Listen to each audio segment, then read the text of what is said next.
Bonjour, aujourd'hui nous avons rendez-vous avec Franck Proust, président de Nîmes Métropole. Bonjour. Bonjour. Si ça vous convient, on va traiter une première thématique. Déjà, quel est votre bilan de la longue campagne de 2020 et surtout de votre début de mandat? Si je dis ça, c'est parce qu'on a eu un premier tour marqué par l'abstention et finalement, M. Fournier l'a emporté à Nîmes le 28 juin dernier. Vous-même, le 8 juillet, vous avez été élu président de Nîmes Métropole. Il y a eu beaucoup de tensions dans le mandat précédent entre M. Fournier et M. Lachaud, avec une métropole, une agglomération qu'on trouvait un peu partout et pas forcément là où on l'attendait. Quelle est du coup votre vision, en tout cas, de cette fin de mandat auquel vous avez participé et de ce début de mandat qui commence? La fin de mandat a été difficile dans la mesure où effectivement mon prédécesseur a peut-être utilisé, entre guillemets, cette agglomération pour devenir maire de Nîmes. C'était son ambition. Il s'est présenté contre le maire sortant. Comme vous l'avez dit, je crois que les Nîmois ont reconnu le travail qui avait été effectué par Jean-Paul Fournier et son équipe depuis 2001. Et donc, par conséquent, derrière, effectivement, j'ai pu accéder à cette présidence de l'agglomération, ce qui n'était d'ailleurs pas évident en soi, parce que, vous savez, dans une agglomération, c'est d'abord une aventure collective à 39, et que parfois on a toujours peur de la ville-centre. Et vous avez failli avoir un concurrent, mais qui s'est retiré au dernier moment. Oui, mais parce que, in fine, j'avais su rassembler autour de moi, effectivement, un certain nombre de maires, en plus des élus nîmois, par rapport peut-être à la vision que j'avais et que je pouvais avoir de cette agglomération. Mais le fait d'être obsédé, entre guillemets, par une accession à la ville de Nîmes, à mon avis, a été un handicap majeur pour cette agglomération, parce qu'il y avait un conflit ouvert sur les 2 dernières années entre la ville-centre et le président de la communauté d'agglomération. Donc, effectivement, quand je suis arrivé au mois de juillet, c'est ce qui a posé d'ailleurs un gros problème. J'ai été convoqué 2 fois par le préfet pour me dire que je faisais partie de ce qu'on appelle d'un réseau d'alerte, puisqu'on faisait partie des 3 communes sur 360 les plus endettées. C'est-à-dire que si je n'avais pas diminué le train de vie de l'agglomération, j'étais à horizon 2023 à 15,9 années de remboursement de la dette quand l'État nous autorise d'être à 12. Donc on est parti un petit peu malade. J'ai dû prendre des dispositions d'urgence pour diminuer les frais de fonctionnement, lisser les investissements, supprimer un certain nombre d'investissements pour revenir en dessous de cette barrière. Cette augmentation très forte de l'endettement, en fait, était due à quoi? Vous qui maintenant avez un peu de visibilité sur ce qui s'est passé. L'idée, c'est pas de faire le procès de la mandature précédente. Non. Et puis c'est pas très constructif. Je veux dire, on peut parler du passé pendant 50 ans. Ce qui est important, c'est de tracer des perspectives. Il y a eu d'abord une augmentation des charges de fonctionnement de personnel énorme sur les 2 dernières années, des dépenses d'investissement qui étaient hors compétence. Je vais vous citer un exemple. On allait sur l'enseignement supérieur, mais pas forcément l'enseignement supérieur. On allait investir 15 millions d'euros sur de l'immobilier susceptible de faire venir des écoles. Sauf que déjà sur l'Herrier 1 en particulier, qui est sur le parc Georges Besse, on avait un bâtiment qui a été racheté à l'école des mines, qui me coûtait 1 à 2 millions d'euros par an, et avec la moitié des loyers qui n'étaient pas payés. Donc c'est pas comme ça qu'on ne se décrète pas une compétence enseignement supérieur. D'abord, l'enseignement supérieur, c'est compétence de l'État. Et moi, peut-être la différence par rapport à mon prédécesseur, c'est que j'attache une grande importance à l'enseignement supérieur parce que c'est complètement lié au développement économique, mais je préfère travailler avec l'université, avec l'UIT, avec les chambres consulaires qui font l'enseignement supérieur, sur lequel on peut créer par exemple des formations courtes, et qui correspondent au profil des entreprises qui viennent s'implanter pour diminuer mon taux de chômage. Mais quel intérêt pour une agglomération d'aller financer par exemple un bâtiment à 15 millions d'euros pour faire venir des écoles? Je veux dire, un promoteur privé peut exactement faire la même chose, d'où ma décision de retirer les 15 millions d'euros d'investissement et d'ouvrir un appel d'offres pour que quelqu'un construise des bâtiments et fasse venir des écoles. Je veux dire, ce n'est pas le rôle d'une agglomération de porter de l'immobilier d'entreprise. D'autres professionnels ont cette compétence. Non, je crois que la compétence que nous a donnée l'État au travers de Nîmes Métropole, c'est quoi? C'est le transport. Et quand j'ai fait ma campagne pour obtenir cette présidence, aucun maire des 39 communes qui composent cette agglomération était satisfait. C'est-à-dire que vous aviez pas des bus qui correspondaient aux attentes de la population. Et puis n'oublions pas non plus que le transport est financé ce qu'on appelle par le versement mobilité, donc par les entreprises, pour apporter un service aux salariés de ces entreprises. Et quand vous prenez les différentes zones économiques de l'agglomération, aucune n'est véritablement desservie. Donc le service aux entreprises n'est pas offert, par contre elles payent. Et donc les entreprises ont horreur, déjà la fiscalité est lourde, mais quand vous payez et que vous n'avez pas une prestation en face, vous pouvez comprendre la colère des chefs d'entreprise. Donc le transport, le développement économique, important, et on ne peut pas dire que ce soit, je veux dire, un succès de mon prédécesseur, quasiment pas de grosses sociétés, il y a eu des effets d'annonce, Orchestra, Lidl et autres, in fine personne n'est venu, regardez-nous, ça fait à peine 6 mois qu'on est là, on vient de réussir, Soprema, dans le domaine industriel, qui est des leaders mondiaux de l'isolation, avec 150 emplois à la clé. Mais je vais vous donner un exemple. Quand vous voulez faire venir des entreprises, qu'est-ce qui est important? C'est déjà d'avoir du foncier pour les accueillir. Avec Jean-Paul Fournier en 2002, on avait fait Grayson 3, Grayson 4, Grayson 5, on avait investi dans Mitra, on avait doublé le parc Georges Besse pour faire venir ces entreprises. Je suis arrivé, moi, il y a quasiment plus rien. On est obligé d'aller chercher des terres pour agrandir Mitra. Il y a bien sûr Magna Porta, et on pourrait en parler parce que ce dossier est au point mort depuis 2014. La zone du Tech est en panne parce qu'on a un problème avec une orchidée. La zone de Millau de la trajectoire est inondable. Donc il va falloir aller chercher du foncier pour accueillir ces entreprises. Mais ça ne se fait pas comme ça, parce qu'à partir du moment où vous avez une décision politique, il vous faut 1 an, voire 2 ans, pour construire ce qu'on appelle des ZAC et avoir ce foncier. Donc, développement économique, transport, aménagement du territoire, eau, assainissement, ce sont les compétences propres de l'agglomération. C'est dans ce cadre où vous avez mis en place un premier budget, entre guillemets, de rigueur. En tout cas, vous avez dit vous-même que vous avez enlevé tout ce qu'il y avait en dehors des eaux. Oui, j'avais plus que la peau sur les eaux. Voilà, mais du coup, c'est pour pouvoir, on va dire, remettre sur les lignes et après faire de l'investissement, ou vous allez coïncider avec des investissements par rapport à ce que vous venez de dire pour attirer de nouvelles entreprises?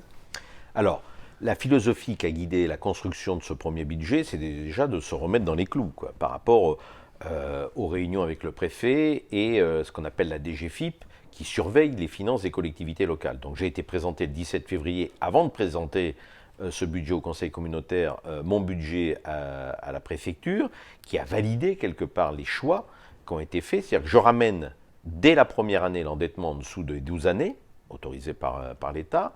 Ensuite, nous avons pris un certain nombre de décisions, effectivement, de revenir sur les compétences de l'agglomération, de lisser un certain nombre. Je vais vous donner un exemple. La ligne T2 que nous devons terminer, nous avons conservé le calendrier des travaux, mais par contre, nous avons lissé les paiements sur 3 ans. Les travaux vont se faire sur 2, mais on a négocié avec les entreprises un lissage sur 3 ans. Et puis, effectivement, nous avons décidé, par exemple, de ne plus aller sur la compétence sport en tant que telle, qui n'est pas une compétence de l'agglomération, et où, en accord avec les services de l'État, on m'avait dit, même si vous nous présentez les factures, on ne vous autorisera pas à les payer, parce que aujourd'hui, en termes de compétences, nous avons la gestion des infrastructures sportives comme Nemosa, la piscine, mais la compétence en tant que telle, on peut investir par exemple sur des clubs de haut niveau, je pense au Nîmes Olympique, à l'USAM, où on peut faire des actions de communication, mais la compétence sport en tant que telle, elle est restée au niveau des villes. Donc, aller subventionner des clubs comme avant, malheureusement, c'est terminé. On va les aider au travers de l'événementiel, mais je suis obligé de dire non à un certain nombre de projets. Donc, restructuration de l'investissement sur le transport, le développement économique, l'assainissement et l'eau, plus la protection des biens et des personnes, oui. D'où la création de la taxe. La question de la GEMAPI. Voilà, cette fameuse taxe GEMAPI qui a fait couler beaucoup d'encre. Pourquoi ? En 2017, l'État a transféré cette compétence. Bon. Aujourd'hui, j'ai 118 millions d'euros à investir sur le territoire de l'agglo, en liaison avec l'État, le département, la région, voire même l'Europe, sur 8 ans. Ce budget qui est un budget annexe, je ne peux pas prendre cette somme, la part de l'agglomération sur le budget principal, parce que j'ai un budget principal qui est déjà malade, puisqu'il était à 15,8, je le ramène en dessous de 12, mais si je finance ma GEMAPI sur le budget principal, j'aggrave la situation.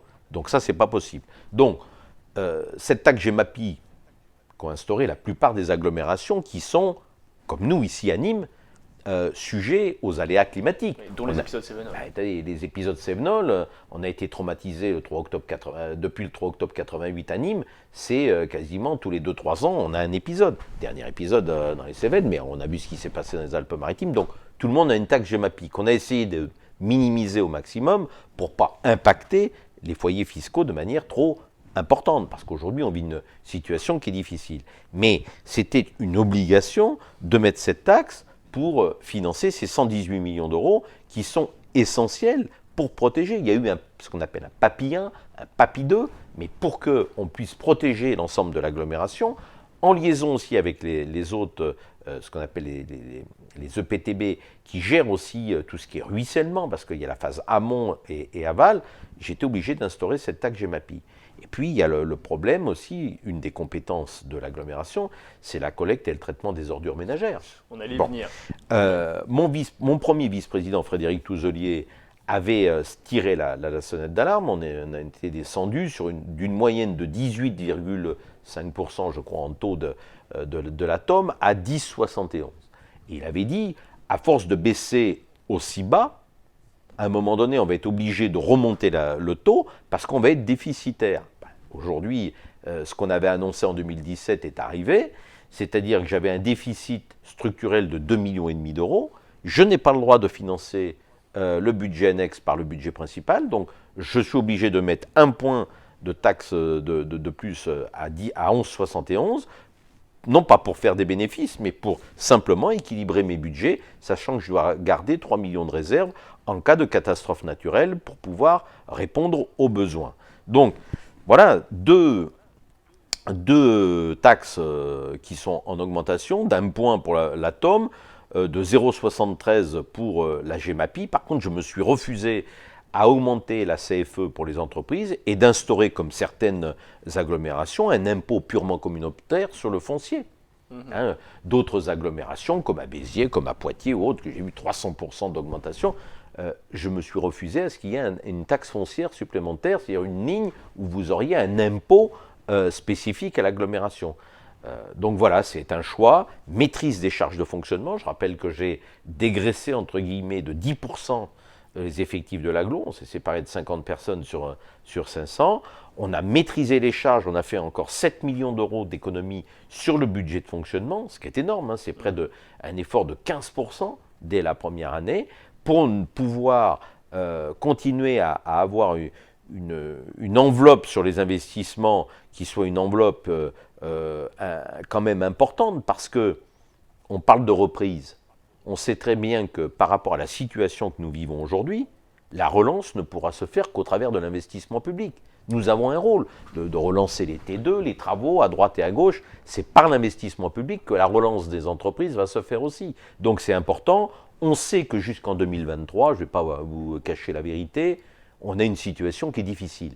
J'ai demandé à tous les services de serrer la vis et de gérer en bon père de famille cette agglomération pour pouvoir, sur une deuxième partie de mandat, se redonner des marges d'investissement plus fortes, parce que ce territoire a besoin d'avoir une politique d'investissement forte sur les compétences. L'ambition que je porte avec les élus qui m'entourent, c'est de faire de Nîmes Métropole une agglomération incontournable du sud de la France. Et les 6 ans qui viennent sont d'une importance capitale si on veut continuer à exister en termes d'aménagement du territoire, de développement économique, pour que nous puissions résister à la concurrence que se livrent les autres collectivités. En parlant de territoire, on reparle un peu politique aussi. Il y a des élections qui doivent normalement arriver, ce sont les régionales et départementales en juin prochain. Il y aura peut-être un déplacement d'ici là. Il n'empêche que les écuries se mettent tout doucement en ordre de bataille. Il y a quand même une question qui se pose. On avait pronostiqué pendant longtemps que sur les municipales et sénatoriales, la droite gardoise disparaîtrait ou s'effriterait. Ça n'a pas été le cas. Est-ce qu'on peut imaginer même que vous puissiez reprendre, par exemple, en tout cas prendre pour une fois le département du Gard lors des prochaines échéances électorales? Alors d'abord, il n'y a pas que la droite gardoise. Toutes les villes de plus de 50 000 habitants, on le voit, la grande proportion est revenue aux Républicains. On a amplifié la majorité au Sénat, ce qui prouve que l'ancrage de la famille politique des Républicains sur le territoire national est un ancrage qui se démontre au quotidien, et que force est de constater que ce qu'a voulu lancer le président de la République avec En Marche n'a pas fonctionné, n'a pas pris. Oui, je veux dire, on voit très bien que les partis classiques ont conservé quasiment leur position sur les grands, à part peut-être quand même sur certaines grandes villes qui ont basculé chez les Verts. Hein. Bordeaux, Strasbourg, Poitiers, Lyon. Marseille c'était les Verts, puis ça a changé depuis, mais il y a quand même eu un changement. Alors après, sur ces élections qui sont détenues par un parti classique, le Parti socialiste, aussi bien sur le département, qui n'a jamais été géré à droite, et la région aujourd'hui qui est à Carole-Delga. Sur les départementales, on a perdu la dernière fois d'un siège. Effectivement, le calendrier qui pourrait avoir une conséquence sur le taux de participation, parce que jusqu'au 2 mai, au 3 mai, on ne peut pas quasiment faire campagne. Donc, une campagne d'un mois. Ça va être quand même une campagne, enfin une élection qui va, entre guillemets, favoriser les sortants. Parce que comment faire campagne avec la crise sanitaire que nous connaissons? Difficile. Donc, ça sera un combat difficile, mais nous sommes en train de travailler à nommer des binômes pour effectivement tenter de remporter ce département. Sur la région, on sait très bien que maintenant, avec cette grande région, puisque vous savez que c'est Languedoc-Roussillon, Midi-Pyrénées, ce n'est pas forcément une région qui géographiquement nous est historiquement favorable. Elle est plus favorable à la gauche et au centre-gauche. Donc, on a une tête de liste régionale, Aurélien Pradier, qui est le numéro 3 de notre famille politique, qui fait partie des jeunes pousses. C'est le renouvellement, c'est quelqu'un qui à l'avenir va peser dans notre famille politique et qui de toute façon va préparer l'avenir. On sait que ce combat sera difficile, mais ce n'est pas parce qu'il est difficile qu'il ne faut pas le mener, parce qu'il n'y a que ceux qu'on ne mène pas qu'on est sûr de perdre, comme je dis toujours. Néanmoins, c'est un beau combat, et vous savez, il peut y avoir des surprises, mais on sait que Carole-Delga est favorite sur les régionales. Donc, à nous de faire passer nos idées, de débattre, parce que, vous savez, une élection, que vous perdiez ou vous gagnez une élection, ce qui est important, c'est le débat démocratique qui fait avancer les idées. Parce que même quand vous perdez une élection, vos idées peuvent contribuer à la gestion. Ce n'est pas parce que vous avez un opposant politique que toutes ces idées sont mauvaises. Vous pouvez avoir une partie de son programme qui soit intégrée. Donc, l'important, c'est de développer ces idées, d'avoir une vision et de défendre un peu nos valeurs aussi. Merci beaucoup pour ces explications. C'est moi qui vous remercie. Et quant à nous, on se retrouve bientôt pour un prochain rendez-vous.